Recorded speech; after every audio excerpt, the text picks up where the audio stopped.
This video is my family's story of winning the Doctor Who Children in Need competition in 2020 and all the prizes that came with that.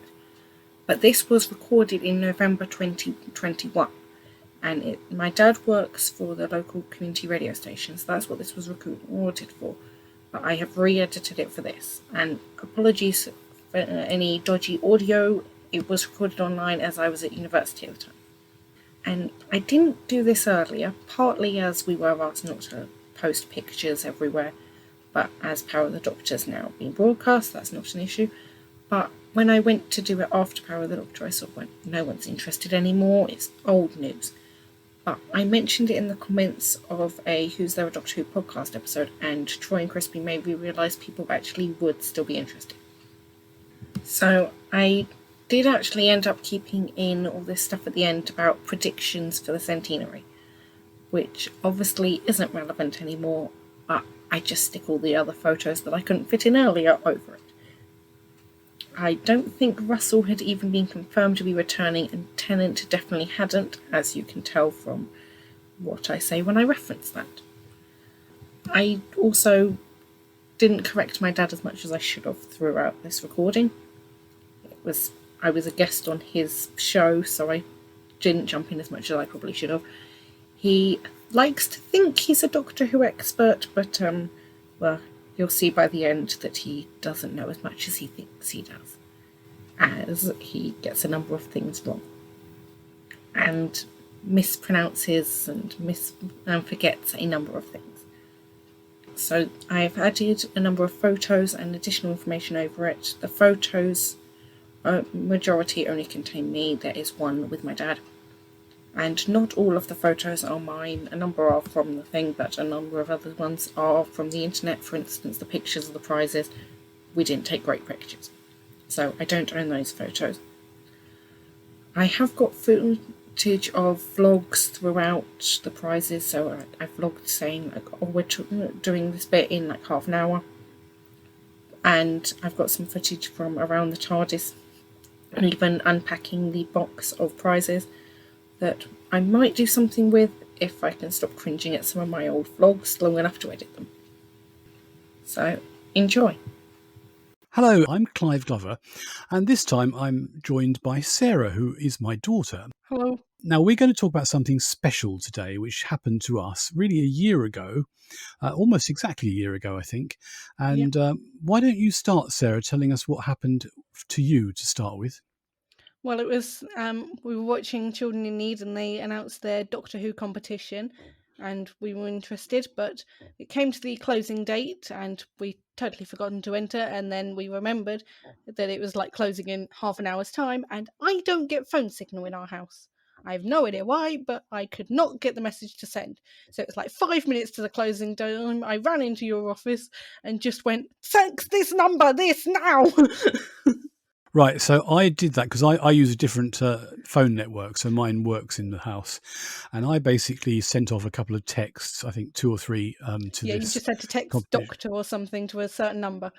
Yeah, and didn't really think anything about it. I got a thing coming back saying, yes, thank you, we've received your an automated text. reply. And it's a contribution of £5, whatever it was, towards the very good Children in Need appeal. So that was all fine. And I just forgot about that, really. And then a few days later, out of the blue, I had a phone call. And it's this woman saying, hello, I'm from BBC Children in Need, and you've won the competition. Now, I must admit, immediately I thought, what competition? But then I remembered. And so basically I said, oh, great, thank you. And again, I hadn't really appreciated, of course. You didn't even know what the prize was because I was the one who was in. You weren't even involved until then. But not only that, I didn't realise, of course, there's only one winner out of presumably hundreds of thousands, if not millions of people who must have applied for the competition. So that was really quite amazing. So I went down to tell you and your brother and said, oh, by the way. Yeah, just had a weird phone call. And so from that point, we then had long conversations by email, by text, and by phone with somebody, a lady in Glasgow, who works for BBC Children in Need, and she was arranging the prizes for us. There's various elements of the prizes, So the first one we got quite early on. You tell us what it was. Well, a very, very big box, like almost, I think probably almost a meter squared, turned up on the doorstep. That's a great big cardboard box. And then I think a couple of days later we got another one. Yeah, well, we'd gone through where we knew what there was, and it was the smaller one was the bit that, to be honest, we'd originally entered the competition for. We were going to buy them if we hadn't won anyway. It was the two, the Pudsey and Blush dressed like the Doctors. So Pudsey in David Tennant's outfit and Blush obviously in Jodie Whittaker's. Right, and for people who don't know, Pudsey is, of course, a nice cuddly teddy bear who is the symbol of children in need. But we got special ones. We didn't just get any ones. We got 001. That's right. So these ones are, number 001 of each of these particular types of teddy, I'm going to call them, but they're Pudsies, yes. Well, it's a Pudsey and a Blush. Right, I get that. We also got lots of T-shirts and lots of models of Doctor Who characters and that sort of stuff. Lots of them signed. Yeah, signed by Jodie Whittaker, for example. And we probably ought to have an auction or put them on eBay or something and make a fortune out of them. We need to find a display cabinet big enough. Yeah, we do. So that was the first thing. And then the second one was that we were going to be able to speak to the stars of the show. Now, obviously, it was in the middle of COVID at this point, so we couldn't speak to anybody in real life. And so it had to be a Zoom call. And that again, took quite a while to sort out because the cast were down. I think they were filming something, I think, at that point. I'm not quite sure what. And so we had to arrange it. It took months and months and months before that was arranged. And then one day we were able to have this Zoom call. And it was in about May, I think. Yeah, I can't remember. But it was quite exciting. We going May. We all sat down and we switched on the computer and, hey presto, up pops two characters from Doctor Who. Sitting in the TARDIS. Sitting in the TARDIS, obviously. Jodie Whittaker and Mandip, I'd forgotten her surname, Mandip Gill. And yes, it was great fun. And of course, it was really odd because you're watching them on like a television screen, which is where you normally see them. But they were actually talking to us personally. It's very weird. Obviously, they couldn't say anything about the current series, even though I did try and ask. They had a crew member there making sure they didn't say anything. They weren't allowed to tell us anything about the plot of the current series, which of course they'd just been filming at the time. But we had lots of discussions about various things. We had heard already that Jodie was going to be leaving the job. I don't think we actually asked her specifically. No, we said we agreed before we wouldn't ask that because it hadn't been confirmed at that time. It had only been rumoured. So we agreed not to ask. But you were asking about whether they'd do Strictly and I'm a Celeb and all those things. Yes, and I can let you into a secret that Jodie Whittaker would like to be on Celebrity MasterChef. That's what she told me. Yep, that was her choice. Yeah. Anyway, so that was great fun, and I think we were given about 20 minutes, but actually it was more like 40 at the end. And the crew member kept looking at his watch. The producer or whatever there kept saying, "No, come on, finish." But they enjoyed it as well. I think they did enjoy it. We had a very nice conversation. We took their lunch break basically. They didn't get a lunch break that day. And they're both very nice people, and so that was really impressive sort of prize to go on. Now, what happened next? Well, literally last week, we finally got the last bit of the prize, a tour. We were invited to go to the studios and see the Doctor Who set where they make the programmes, including, of course, the TARDIS. And we've been invited to do that for ages. And of course, it's in Wales, it's in Cardiff. And there's all sorts of problems. I mean, for a long time. Including for a long time, you literally couldn't travel between England and Wales. Well, exactly, that was the point. And the rules were different there, even when we did go. So eventually we managed to fix up a date. And in fact, we found that it was very much the last day possible because the whole set there is being demolished. In fact, by now it was being while we were there. It's been demolished. And they won't be rebuilding anything until sometime next year when they start filming the next series. But that's going to have all completely new people. Because everything's new by then. So, but they did one extra thing that they were not allowed to destroy until we'd been. That's right. They actually kept the TARDIS set specially for us because they were going to demolish it a few days before we actually got there, but they didn't. They kept it. And we had the senior, now what was he? He was the executive producer. Executive producer. Yes. Gave us the guided tour. And he'd been working on the show since 2005. Yeah. So he knew everything about Doctor Who, which is, of course, what Sarah does as well. So they had a good conversation. Well, you seem to think I know every episode off by heart. I'm not that good. I'm just better than you. Well, she remembers most of the details, which I don't anyway. So that was quite fun. And so we went down to Cardiff, and we had a bit of a problem because we had to get Sarah back from her university first. And then we all jumped in the car and we went onto the M25, which is always good fun. And after 2 hours, we'd travelled 12 miles. We were 12 miles away from home 2 hours after we left. Yeah. So that was great fun. So that added an extra 2 hours to the journey. And so we actually arrived in Cardiff at the hotel we'd been put into at just before, nearly midnight. It was just before midnight. Where we were planning to get there about 8 o'clock in the evening, actually. The hotel was good because part of the prize was obviously being put up in a hotel.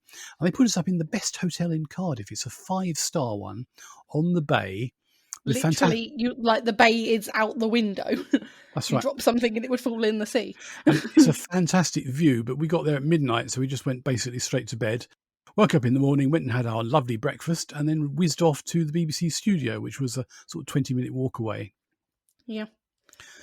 And that was quite fun as well. I mean, the BBC studio, they also make Casualty there. We didn't really see that, but we went inside and we went along to see some of the studios they use for Doctor Who. Yeah, including and the one was sort of saying, "Oh, I remember when this was in here," and the Thames in Peter Capaldi's one. Yeah, but I mean, the thing was, there was this big studio, which you say, this is the large studio. Now, I've been to quite a few film and television studios, and it is really very, very large indeed. I mean, as Sarah said, they built London in it. I mean, they built the Thames. Yeah. So, unfortunately, it was completely empty then because they cleared everything out. But there was still the scaffolding where he said the green screen goes, but that was pretty much it. Because I was really surprised to find that all these things you see and all the strange planets they go to in Doctor Who aren't real. Fancy that. Yeah. Yeah, they don't actually go in a spaceship. No, it's all like green screen. Anyway, so we went to the TARDIS, and that was quite fun because we were able to go through the police box doors. And as you know, when you go through to the other side, it's much bigger than you might expect it. And it really is there. I joked beforehand that when we were outside, he went, "I'll just make sure that there's no one in there." And he opened the door and about 20 crew members came out. I went, "Well, it's definitely bigger in the inside there." You're absolutely right. Yes, of course. So that was quite fun. And we were able to sort of push all the dials and knobs and levers and things like that. We got a good few pictures of all of us holding the lever. Yep. And unfortunately, it didn't fly anywhere. I don't know why. They must have turned it off. Couldn't find the ignition key. Yeah. So that was pretty good. And so were you impressed with that? I think you were, weren't you? Yeah. Well, we've stood outside a few TARDISes before, including the one in Cardiff that went missing. Yes. That was quite a few years ago, though. So I'll just explain what I meant about the whole vanishing TARDIS story. So it must have been about 2007, 2008, so not long after Doctor Who had come back. We were on holiday in Cardiff, and my uncle had been there not long earlier, and he'd said, "Oh, there's a TARDIS in the window of this building." We went to look for it and couldn't find it. He was then coming to join us the next day, and he went, "Look, it's there in that building." And we went, "That's the same building we looked in the window of yesterday. It wasn't there yesterday."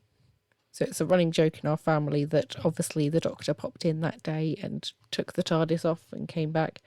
No idea where it really went, but we've always joked that it was the Doctor who did it. So that's what I was referencing. I was going to explain, but I got cut off.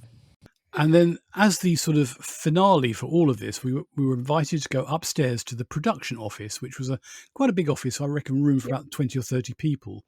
And there was perhaps, I don't know, half a dozen in there because they were winding it all down at the moment. And it was sort of lunchtime. But what we were able to do then was meet a Dalek. Now, I've actually met Daleks quite often. Yeah. Well, he said he would have put it in the studio, but he couldn't get it out the door. It was quite funny. He had it in the middle of this office, and I don't know how he got it there, but he couldn't get it out the door. It didn't fit through the door. But we were able to sort of take the lid off the Dalek and see how you work it and get inside. On the inside, there's just a wooden bench. And I said, "Are they allowed a cushion?" Because they were just sitting on a wooden plank. It certainly looked pretty uncomfortable, I must say. And he said that sometimes they're spending several hours on set, of course, inside and they have the to Dalek. put padding in so that you can't see their head shining through it and stuff. So it's very hot in there. And it really has got a sink plunger on the front. I always thought that. Yeah. Now I've seen Daleks, and I've seen one like that before, guarding the canteen at BBC Television, not the Television Centre, I at think you said it was the Broadcasting same House. ones that keep moving round. Yeah, I don't know how they move. They must. I don't know how they get them all around. You see, it's very interesting. Maybe they fly off. Obviously, they do. Yeah, they can't even go upstairs though, can they? No, they can fly. Yeah. Okay. You haven't watched new ones. I've seen this. Anyway, so it's quite exciting to see the inside of a famous television set, and I'm sure that there's lots of people out there who'd be a bit jealous of this, to be honest. Yeah. So it was quite fun, and it's a really good price. Now, Children is coming up soon again, so I would advise that it's a wonderful charity to support. And obviously, if you get the chance to enter the If competition, there's another competition like this, yeah. yeah. But I can't guarantee you'll win, of course, because it's still amazing to me. We never win anything, and to win this was quite spectacular. Yeah. Well, I was going to say, you haven't said how long you've been watching Doctor Who for. I obviously know the answer, but Well, I have seen Doctor Who. I haven't watched every single one or anything like that, but I did see the first episode when it was first broadcast, which was, I think, was 1965.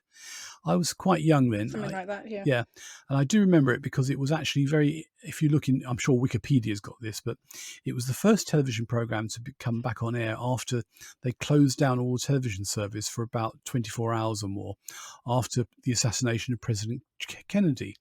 And in those days, that was something where they decided they had to stop all the television programs. They played sort of very somber music on air and sort of, I don't know, it wasn't quite the Potter's Wheel, but it was something like that for many hours. And Doctor Who was then the first program to be getting back on schedule, which was a Saturday afternoon after the Friday when the assassination happened.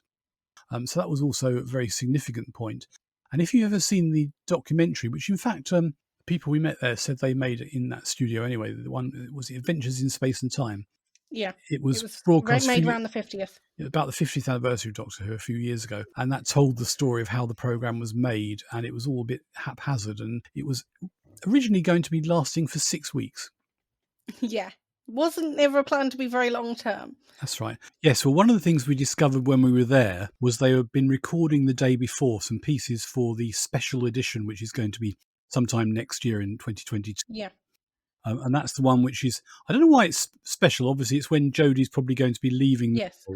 We're presuming it's her regeneration episode. Yeah. I've seen various comments saying she'd recorded that bit. But I don't know what else it's special about.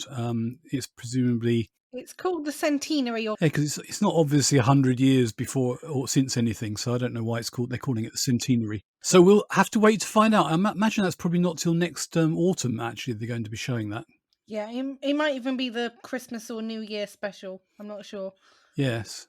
Oh, well, something to look forward to. The last one with Jodie and Chris Chibnall and all of that lot. That's why they filmed it, and then now they've closed set. Yeah, well, Stefan, who we met, who's the executive producer, he said something. He looked at you and me, and he said, well, if you'd been here yesterday, you would have recognised some of the people who were here. So we started immediately trying to work out who that might be, but obviously we couldn't really. And he'd obviously was saying that because he realised you and I know a bit about Doctor Who. Yeah, well, it's clearly someone we've met before, not a new character. Yes. Possibly even a previous Doctor, or probably just an old companion. Yep, absolutely. So anyway, well, I'm not going to speculate now. We'll have to wait a year or more probably to find out, but there you go. Or speculate who she's regenerating into in that episode.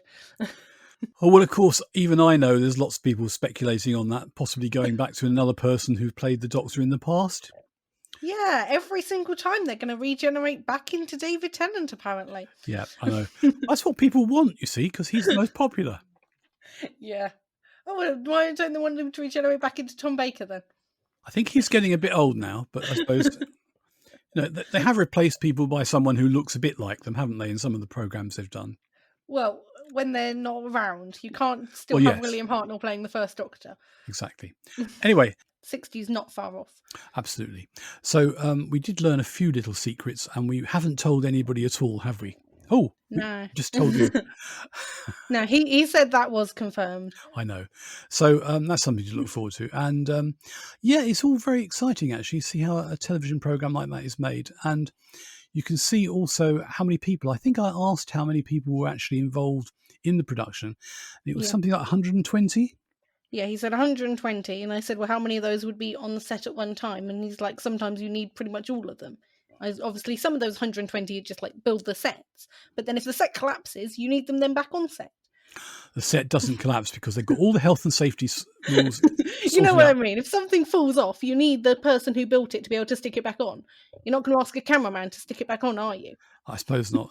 Okay. Yeah. So, I mean, that was actually really quite fun. And I can recommend this. I can't recommend you go and visit the studios because you can't get in there. You have to have special permission. Yep. The executive producer to let you in the front door. Yeah, exactly. But it was quite a nice place. And it's quite interesting. I mean, Cardiff, the TV studios there do actually make quite a lot of programs. They're very successful around the world, not just Doctor Who. And it's really quite a small little area on the bay. And the bay in Cardiff is sort of regeneration area where over the last, 15, 20 years, they've built lots of shops and a big shopping centre, restaurants and so on. And obviously where Torchwood is. And if you've ever seen Doctor Who Torchwood, you'll know their headquarters is in fact quite close to that place. And Sarah can explain. It's called, I don't know what those things are called. They're just big sort of columns, aren't they? Well, it's in the water tower, which literally we found on Google Maps is labelled as Torchwood Hub, which we found quite funny. It's very near the Parliament building in the centre of Cardiff, the Senedd. And for some reason, obviously in the programme Torchwood, which was a spin-off from Doctor Who, they made that the sort of secret underground headquarters of this organisation called Torchwood. It's on the Rift. Yeah, of course it was. See, she's talking Doctor Who now. I don't know what she's talking about. Rewatch the series one with the ghosts in Rose in Victorian times. There you go. There's a recommendation for you. But you don't know what I'm on about with the Rift. It is quite funny that the actual Google Maps of the area shows it as Torchwood headquarters. Torchwood Hub. Torchwood Hub. Okay, whatever. So we tried to find the trapdoor, but we couldn't find it. I do remember in the early sort of Doctor Who things of not the early ones, the early revised ones from the 1990s or whatever. When did it start? I can't remember. It restarted in 2005. 2005. That one. Why are you saying 90s? I can't remember. The film was 90s. It's all too long ago. But basically, a lot of the scenes there you do recognise because they're all filmed in Cardiff Bay. And suddenly the centre of the world moved from London to Cardiff. It's quite amazing. Yeah. Well, that's why Torchwood was based there. Yeah, absolutely. Right. So anything else you want to say, Sarah, on this subject? Yeah, well, favourite Doctor would be a good question because you've watched a lot longer than me. Favourite Doctor? Yeah, I think Tom Baker. Yes. Anyone who was old enough to have watched the old ones always says that. But I know in the modern one, it's definitely David Tennant. Yeah, a lot of people say that. I know an awful lot of people who claim to be Doctor Who fans, and then you talk to them and you discover they only ever watched David Tennant. Right. And of course, there is a rumour, which we can't deny or anything, but we've heard several times, that David Tennant might be appearing in the new series. He might even be the Doctor. You never know. Well, if they're doing another anniversary special, they're bound to be bringing back Doctors again. Yeah, absolutely. The 50th obviously contained 3 Doctors. Well, the producers... Well, technically it contained all 13, but that's only back 20 seconds. The producer said to us something along the lines, if you'd been here yesterday, you would have recognised lots of people. Yeah. So we'll find out what that means. We'll find out, but not till kind of next year sometime. Yeah, I'm not sure exactly when. So what is it about Doctor Who that you like, Sarah? Well, I'd watch a lot of sci-fi stuff anyway, but suppose partly all the history, and then obviously it's quite a popular thing. I'm one of those people who watch all the YouTube videos of all the theories and all those sorts of things as well. Right. Okay, I can't remember. I've because you're not very useful for having those sorts of discussions with, so I have them in the comments of YouTube videos. Right. No, you don't know what I'm on about because you don't even know what the Rift is. So I'm sure I do. It's just to me, it's been sort of in different times. It's been very different over the years. I mean, it did start out as a children's program, and it's sort of grown into a sort of an adult program. But sometimes Well, it's you quite think about childish. it. It was a children's program. You're one of the children who watched it as a child, and you just still watch it. Well, that's right. Absolutely, I suppose that's true. Anyway, so there we are. That's our secret about Doctor Who and Children in Need. And anyway, we can recommend you watch Children in Need coming up soon, and put some money in. It's well worth it. They're just a very good cause, and of course they do amazing competition prizes. Yep, we can vouch for that one. Right.